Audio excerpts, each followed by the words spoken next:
This message comes from McCormick & Company, committed to enhancing people's health, their communities, and the planet. McCormick, healthy, sustainable, delicious. For more, visit McCormickCorporation.com/future of flavor. Meet Allison, teammate at Truist Bank. Hi. She was born to care, and she always had your back. You could say that. Like that time back in the mid-'80s when she spotted Stacy Kaminsky with her new perm, and a car was coming, about to hit a puddle.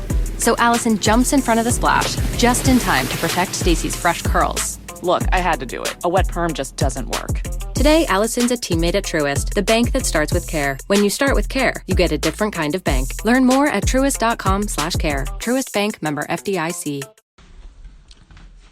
Hi there, I am Adam Kibbers, and you are listening to Political Science. The last time we are still at campaigning, we are still talking about this very important issue about how to gain supporters, or if you want, how political parties and individuals in general can gain supporters. The last time we talked about two very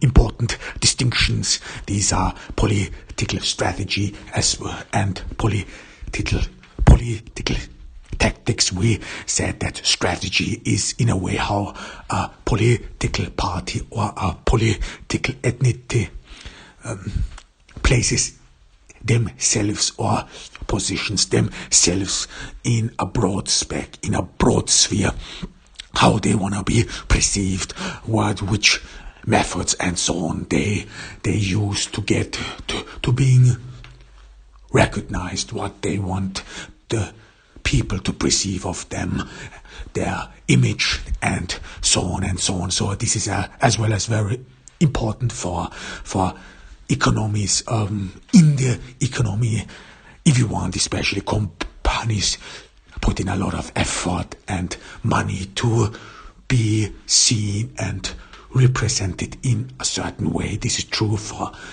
businesses, but as well as true for political parties, as well as you want to be perceived in a certain way so that people know how you are, and so on and so on. And the second part is political tactics, and we talked about strategy, how you use some sort of positions, or how you lead your party, how you lead your company, how you lead your core group, if you want, or movement. What is your leadership, or what are the signs of your leadership, the premises of your leadership? And the last time we talked about two key very components of political campaigning, especially these are political strategies, how a political party in a way positions themselves, especially how one politician positions himself, because we said that politics is always about one person, despite the fact the party is indeed more important. If you only see in the US, everyone would assume, the party, let's say the Republican Party as well as the Democrat Party, would revolve around one man, so that one man would lead all the party. This is partially true with Donald Trump, but this is only temporary, I would say. However, but it is indeed the party itself which is in the focus, and the person, the who leads the campaign is actually, if you want, only the tip of the iceberg, only the face, or one face we see. However, but this is very important, because this one face, this one politicians we perceive, and we see in the ads, we see in the media, we see before presidential elections, this one person is key of our understanding what this party is about and whom are we electing. So we do not elect a party, we elect individuals for that matter. because it is way more. If you would have to elect a party, if you would elect an entire group of people, this would be way more difficult to have some sort of the oversight. Well, who speaks to you and so on. So it is rather important if you are a political entity or a business leader, whatever, then you always speak with one person. There's one face, one person who is associated with this leadership, who is being considered as in charge, and this person then moves ahead, some sort of tries to convince us why he is more capable, better, and so on as his opponent. And we identified two political strategies the last time, and these were: one, moralization. You put yourself on a higher moral pedestal, and this only works when you some sort of portray your opponent as morally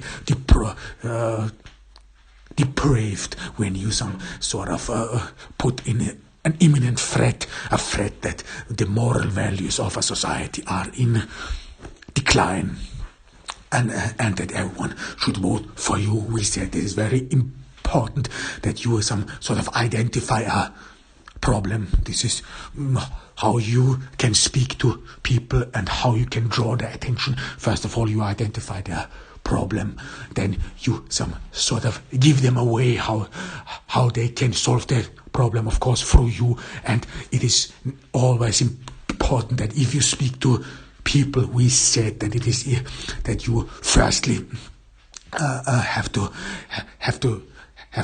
elevate them. You have to elevate your supporters. You have to state that they are different. Everyone who is listening to you is different from all the others. They know something all the others don't know. They are superior to all those others who are not listening to you. That's how you elevate them, and as well as that's how you can gain their support. And of course you offer them, as if you want some sort of a membership in a closed group, in a closed elite, in a clique, and so on. So something which makes them special. This is how you can draw followers, people who then beyond the election support you, because there is not one election. You don't want to just win one election, but you want to maintain your power. This is very important, because if you think only from election to election, then you will probably lose in the end. No, power is a continuous process, and you always have to ensure it every time. And if you can garner support among people who think of themselves as being the chosen one, as being superior to others, as because you succeeded in elevating them, these people will stay with you, these people will support you, and if things go south, these people will defend you on social media. If you want to see what's going on in Twitter, especially with the Kyle Rittenhouse trial, this is again identity politics kicks in. This plays a crucial part in it. The second political strategy we identified was victimization. This is some sort of, we said that you do not put yourself on a moral high ground. This is rather, if you want the opposite, you say that you are a victim. You are a victim of the system. You are a victim of oppression, whatever you want. And that you alone cannot overcome this oppression, and that everyone some sort of feels this oppression, that everyone is part of this oppression, even those who don't want to admit it. And you have the solution for this oppression, because all those people who have been oppressed by whatever it is, what oppresses them, they are some sort of connected, because they are victims. And there you have again this imminent threat where you say, well, now this is over, this does not go any further. For example, this election campaign of Hillary Clinton had this imminent issue. Now we will make his now we will have the first woman who will bring about change. Well, in the UK there were two female prime ministers, but however, this is how the Hillary Clinton campaign portrayed her as the one who some sort of brings an end to all these victims of women who have been taken advantage of, and now a new dawn and a new era begins, and everything will be different because those people who have been exploited know what to do, know how the ordinary or the common man thinks, and so victimization is a lot especially victimization is mostly common among the left, if you want, in North America, but in continental Europe, victimization is mostly used by far-right groups, especially, for example, in Austria or in Germany, where the common man who lost out of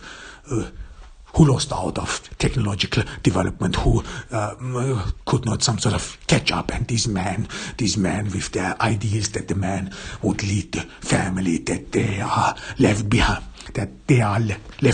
that there is no place in society for this man anymore, and there is some sort of, especially the far right parties, some sort of portray these common man as victims of leftist conspiracy, and they somehow cannot make themselves known and heard, and then those far right groups, they some sort of garner support among them. Victimization is a very common tool, if you want. It is still very much used in today's political sphere. The third political strategy we want to talk about, which is in a way the oldest one, this is again how to position yourself. This is partly how to position yourself in the campaign, in a political party, but as well as in your business, in your daily life. I mean, if you have to compete with someone for a position, if you have to compete with someone, even though for a girl, if you want, I mean, then you can still use this marginalization. Of course, you have to be cautious with it. You don't want to overreach it. However, marginalization just means that you some sort of marginalize your opponent. You render him as incompetent. This is done quite often in the political sphere, and marginalization only works the best if you put against some sort of imminent threat that there would be something very important at stake. But marginalization is different from moralization. Moralization works a lot with a religious background. If you put yourself on a pedestal, either because you are really religiously think that you are superior than the others, you are not ambiguous about your religion. For example, Joe Biden was attacked while he is a Catholic, and then against abortion and so on. However, but marginalization is, if you want, out without this moralization. It is, for example, about an office. This office is very important, and we cannot let someone who is incapable of hold this office. For example, in the presidential election 2016, Donald Trump was portrayed as this man who is some sort of incapable. Barack Obama spoke against him. For example, Barack Obama in the presidential election, as well as the many leftists, portrayed Donald Trump as someone to whom you cannot trust the nuclear code. This is a person who cannot be the commander-in-chief. This is a threat, and so on and so on. And vice versa. This happened with Barack Obama as well, when he was competing against John McCain cocaine. Then again, Barack Obama was some sort of portrait as this man who is too young, who does not understand anything about politics, and this would be rather Fred. America is or the office of the presidency is too important to give it to someone who is not capable, whatever it is. And as well as for example, with Ronald Reagan in his second term, Ronald Reagan was considered as too old, as someone who cannot be capable of holding office and so on. However, Ronald Reagan in his second term did way better than if you want to see now with Joe Biden in his second term.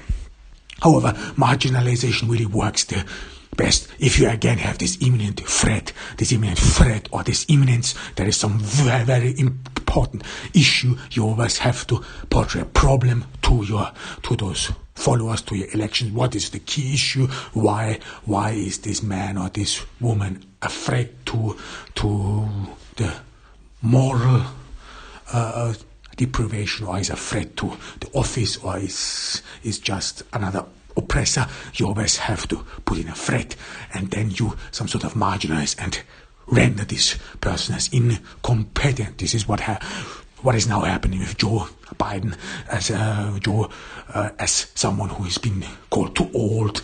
Well, if you listen to some of his speeches, it indeed sounds that way. However, what it is, but the narration is that he is some sort of already suffering from dementia, whatever it is, and he is therefore not unfit to hold office. This is again marginalization. This has nothing to do with moralization. It is rather about the personal character of someone. His inability, he's not capable to just hold office and lead this company or country in those dangerous times. So it is not very convincing, because we are still in the pandemic and there is no end in sight. However, these if you want some sort of general terms of political strategies, which I think are indeed very common in the political sphere, especially in political campaigning. People use these free political strategies quite often, so they are very known. Pardon me. They are very known. If you only pay close attention to political campaigns, how they present themselves, then one of these free strategies or all together will in a way or another occur to you. Now we want to talk about political tactics a little bit, especially again we speak about political campaigning, but in political tactics, as we said, is rather the structure of your ethnicity, of your party, of your group, or what have you, or the people around you. This may even be your friends. Your friends are some sort of contribute to your image in the public. Show me the friends you surround yourself with, and I show you what a human being you are. This is so goes a very known saying. However, it is strategies how you, as well as leadership. But of course, we have to be. We talked about a little bit leadership within a party. There is a lot of stuff people have written already about leadership, which we know. So it is not different, if you want. I mean, how you lead a company is similar to how you lead a political party. Should lead a political party, as well as you have to be aware how you some sort of lead a family as well. So leadership is very important. I would even say one key ability you should have to have a happy life to accomplish anything or something in your life. Leadership makes it possible, no matter whether you are a gifted politician who has good ideas. It does not matter when you do not have leadership skills and some sort of convey your message and make people work for it, or make people get it done. This is very important, and this is what Hannah Arendt, a very German Jewish philosopher, said, that power means as well as to work with other people, work in accordance, or make things happen with other people. The power of persuasion, and recently we see this with the Biden presidency, as well as we saw this with Jimmy Carter. I mean, weak presidents or weak people you always see through, or see the because they are not capable, for example, to get their own party to comply with rules or comply with bills and so on. So this is indeed very important, and so on, leadership skills. And of course, in a political campaign, there are many forms how you want to garner support, or how you want to get elected. I mean, this is, first we said there is one leader.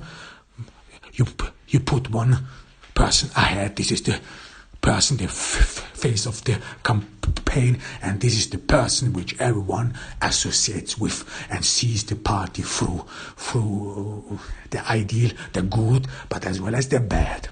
This is my personal opinion. This is some sort of which makes it for people easier to associate with. There is one person, and you can offload your approval as well as your hate on this person. Makes it easier to be recognized. However, there is, of course, political tactics which has been used in elections before, especially I would say in continental Europe, where you have a parliamentarian democracy. This means that the party is more in the center, despite the fact it always comes down to one person. However,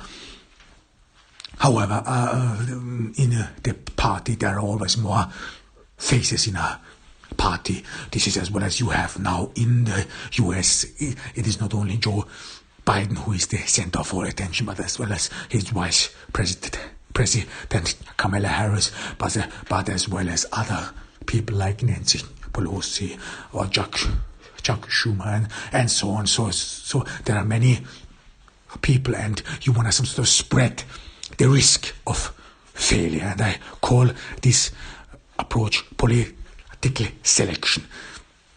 The political selection just follows a very known business approach, especially in investment, and this says do not put all your eggs into one basket. This just means that you sort of spread the risk. This is not only one person who appeals to voters, but it is more, or there are more persons, there are more individuals. This works best if you have, well, this works best. Political selection is a good tactic if you some sort of have a very diverse society, and you want to appeal to every different demographic segments. For example, in the US, you have always, if you want a Protestant who some sort of campaigns for the presidency, and then you have a Catholic, mostly Irish, or Latin, if you want, who then is his running mate. So you have a more appeal to different demographic groups, if you want. And the same is true for continental Europe, or if you only want to show in the UK, then you have some sort of party functioners, party or representatives representatives who belong to an ethnicity, a certain ethnicity, so that you can garner support among these ethnicities. So you are broader, son. You have a broader stance, and you give these people as well as some sort of space and room to express themselves. So this is very common in continental Europe. It is rather among leftist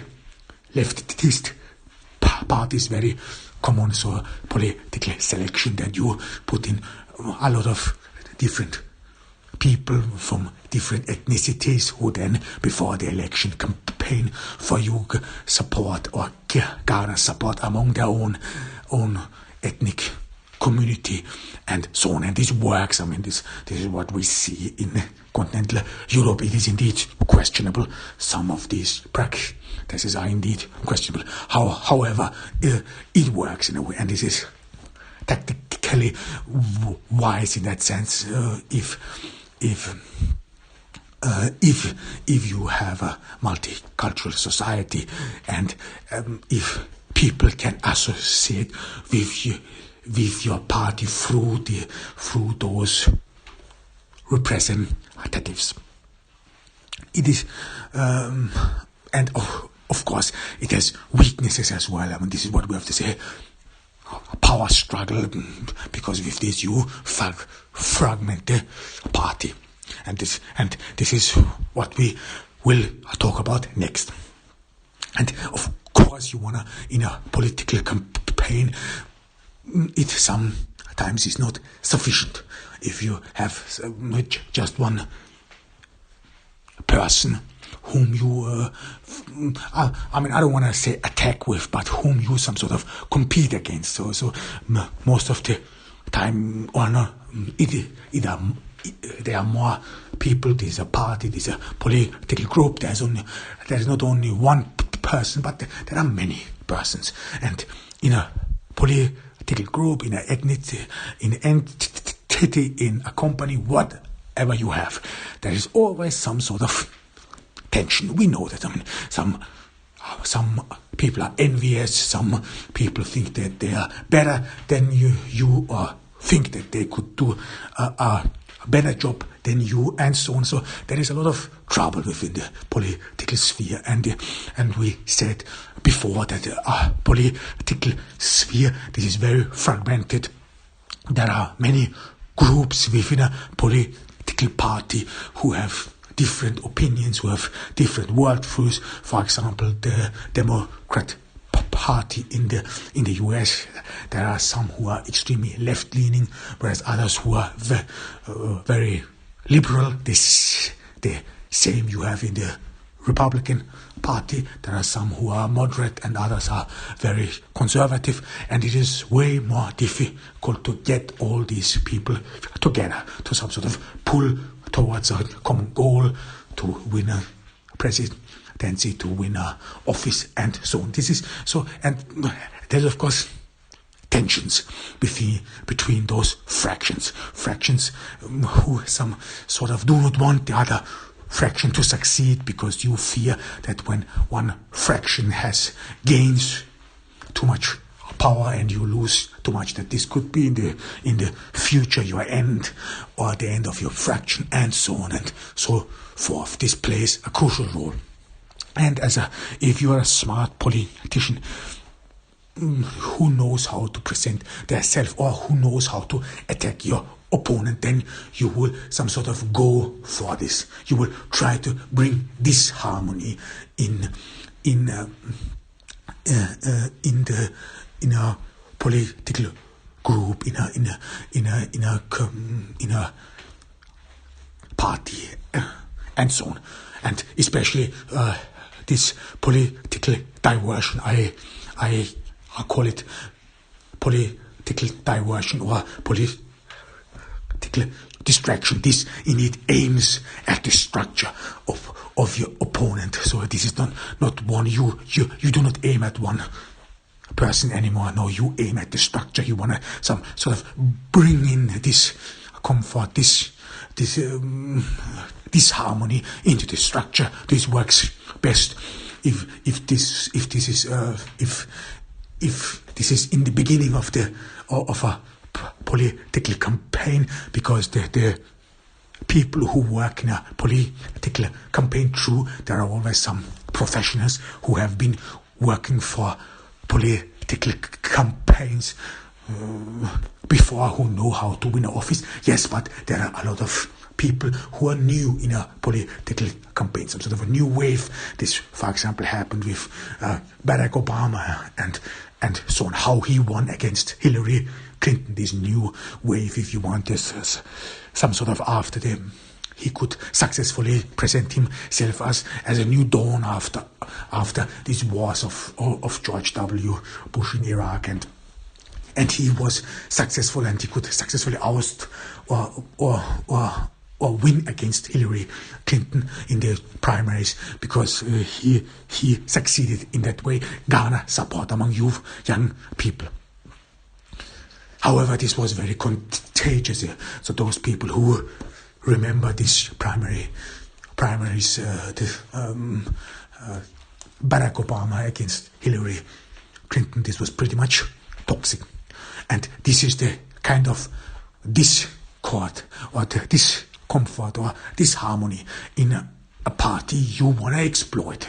The Republicans, they could not successfully exploit this, especially around John McCain, because he chose wisely, and decent man. I mean, this is what you have to admit about John McCain. He did not go down this road. Someone else would have. He did not. John McCain was a man who knew honor, who acted accordingly. The world has lost a great man indeed.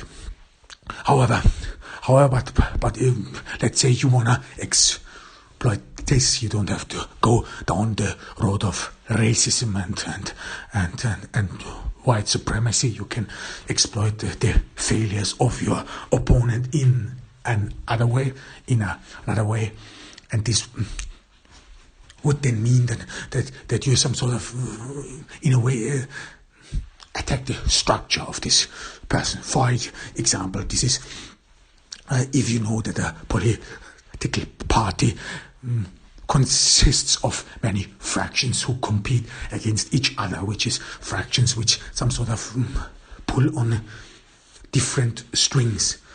And a great example is transgender, the transgender issue, the transgender bathroom issue.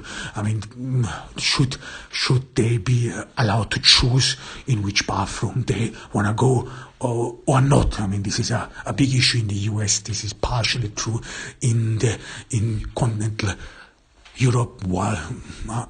I mean, why can't we just make a third bathroom for transgenders only?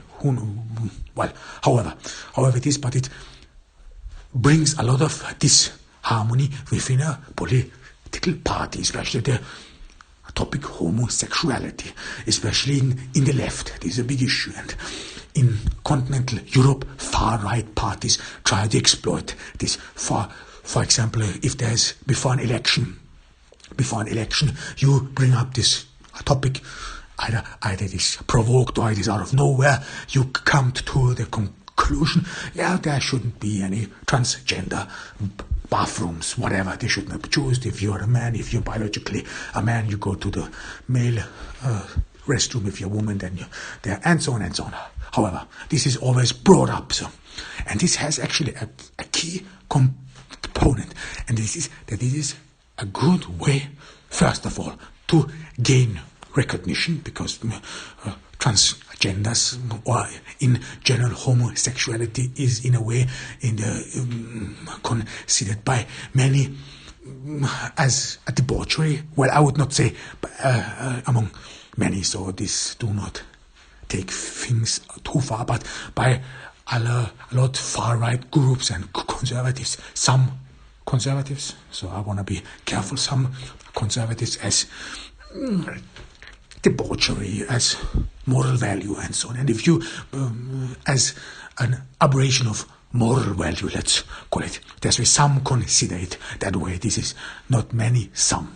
I want to be clear about this. However, and then if you bring this up as a far-right group, before an election, then of course this becomes a big issue in the left. Of course, because homosexuality, transgender, and so those rights, or that they have equal rights to heterosexual couples, this is a big issue within the left.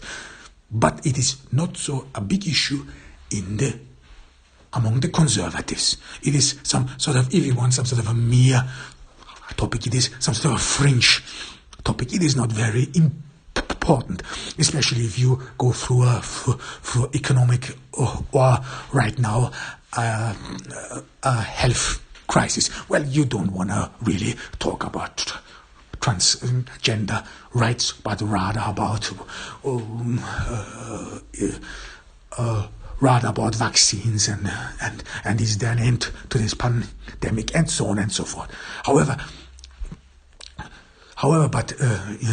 this similarity of importance, for one, they are very important for the left. These are ideologically very important. This third gender, if you want, or there are more than 3 genders, whatever.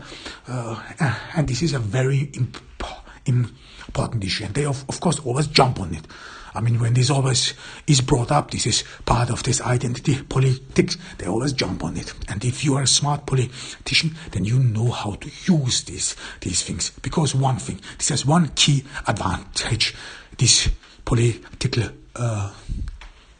tactics, this diversion has one key advantage. And this is, first of all, you show your people, your supporters, that you have understood what is going wrong. This is wrong, even though it is some sort of an issue which is not very important to you. However, but it is part of your plan of your destruction, to bring discomfort and disunity within your opponent.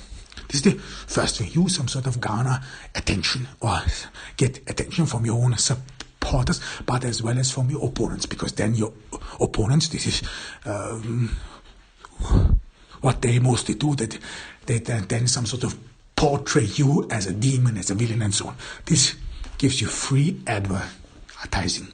This is why it works good. So you are in the media, you have been considered as a villain, and who does not care about transgender rights, who lives in the old and in past days. However, so you get firstly a lot of attention, you get recognition from your own people. Second of all, and the second thing is you bring in a fringe topic and make it a main issue. A main issue your own supporters may not care about. Well, I'm against it. I'm either for it or against it, but I don't want to talk about it or discuss it further. I'm against it, period. Whatever. I don't care.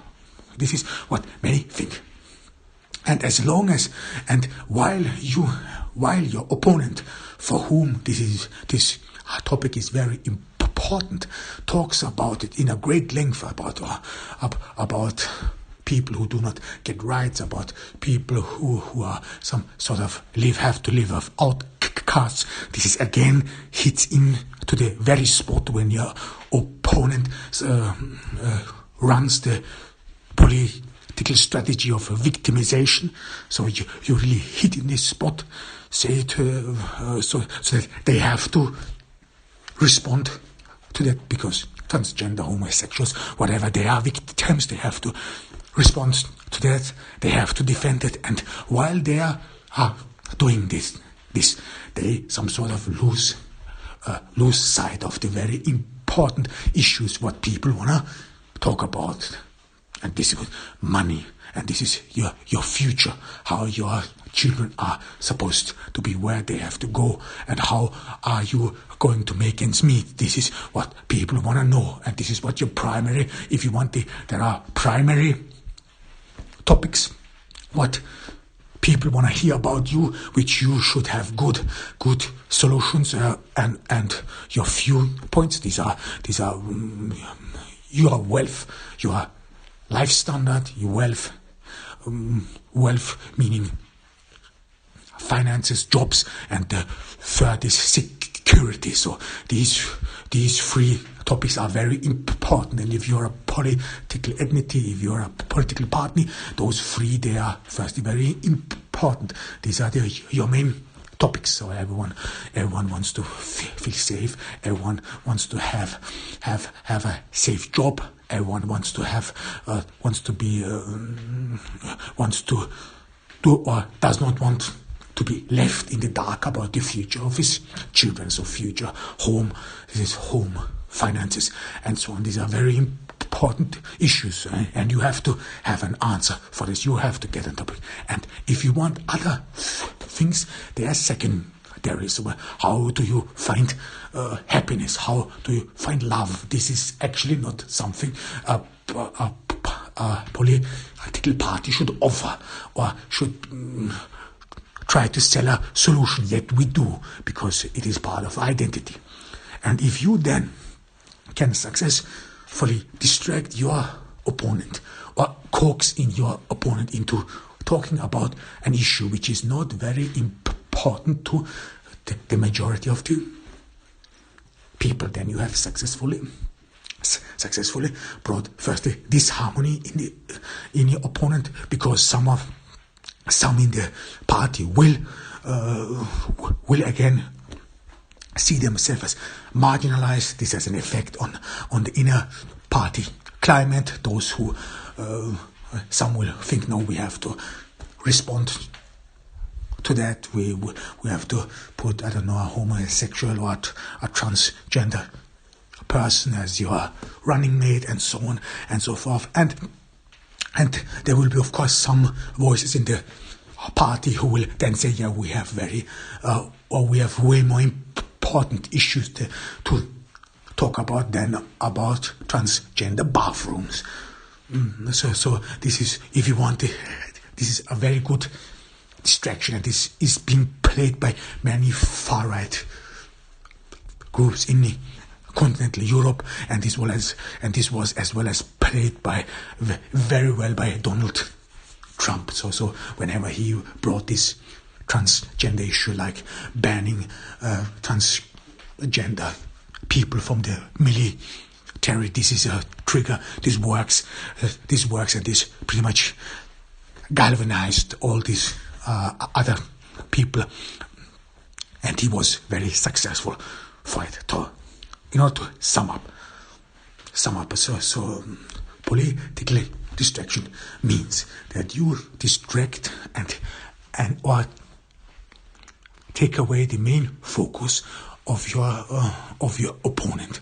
That you, in doing so, can destroy the process of development of your opponent, especially if this is in the beginning of a party. So there are new people, some people who need time to some sort of get into this party, to get a feeling for it, to some sort of all be on the same page. This takes time. This always starts new at every political party, because there are new people always attending, because politics is a living process. There are new generations who come by every year, new people coming to the age or to vote and so on. So they take part of it, and they want to be heard. They want to make a dent in the universe. We talked about it. Everyone wants to bring about change, and they want to bring about change fast. But this is not politics.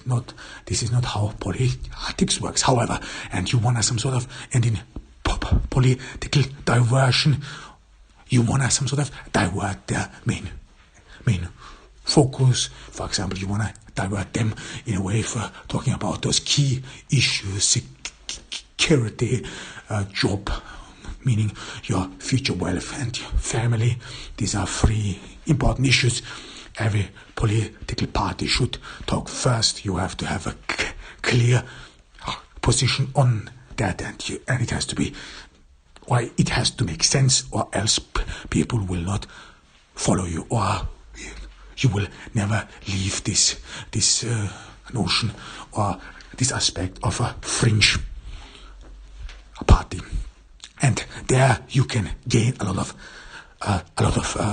support, or gain against your opponent, if you can successfully track him, some sort of undermine him and destroy him. Of course, there are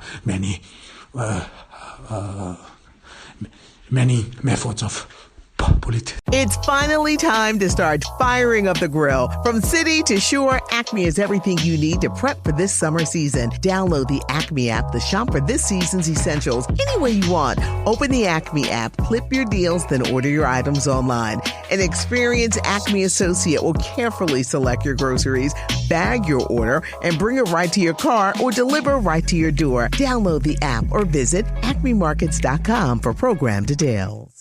It's finally time to start firing up the grill. From city to shore, Acme is everything you need to prep for this summer season. Download the Acme app to shop for this season's essentials any way you want. Open the Acme app, clip your deals, then order your items online. An experienced Acme associate will carefully select your groceries, bag your order, and bring it right to your car or deliver right to your door. Download the app or visit acmemarkets.com for program details.